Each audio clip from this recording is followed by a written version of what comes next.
গোলাপ ঐ কাৰণো মোৰটো কৰি আছে এইটোৱে ঐ শুনিছনে কি হলো তোৰ ৰাতিপুৱা ৰাতিপুৱা যে কাউৰীজনী গতে তেটো ফালি আছহি ঐ কাক কাউৰী বুলি কৈছ হা নিজে চালা বুঢ়া হগুন চাই লবি তেন্তে কুলিৰ দৰে মিঠা মাত মতা এজনী ইজনী অভিমানটো চা ৰাতিপুৱা ৰাতিপুৱা কেলৈ ওলালি সেইটো ক তোক চাবলৈ আকৌ আও মোক চাবলৈ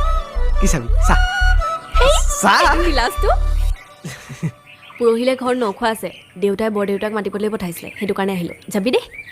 মা দেউতাহঁত ঘৰত নাই নহয় পথাৰলৈ গৈছে ধান দাবলৈ আৰু মোৰ চাগে অলপ পিছত বজাৰলৈ যাব লাগিব দাউনীৰ কাৰণে কিবা এটা আনিবলৈ ৱা ঘৰখনত ধান দাইছে আৰু এই বোৱাৰীজনীয়ে গম নাপাওঁ হ'ব থ মতা হ'লে এনে আহিলি হয় কি নাহিম ভাবিছ নি ক'বতো পাৰিলি হয় তেতিয়াহ'লে এটা কাম কৰোঁ বৈ এতিয়া দুইটাই গৈ দাউনীলে ভালকৈ আঞ্জা এখন বনাম না না মই ভিতৰলৈ নাযাওঁ তোৰ কথা চব জনা আছে আৰে বৈ না অলপখন আঞ্জা বনাম নে মৰমৰ সেই এইটো মই যাওঁ আৰে ৰচোন যাওঁনে সেই ৰ'বলৈ সময় নাই মোৰ আৰু তই যাবি আকৌ দেই বাই বাই আৰে ৰ না অ'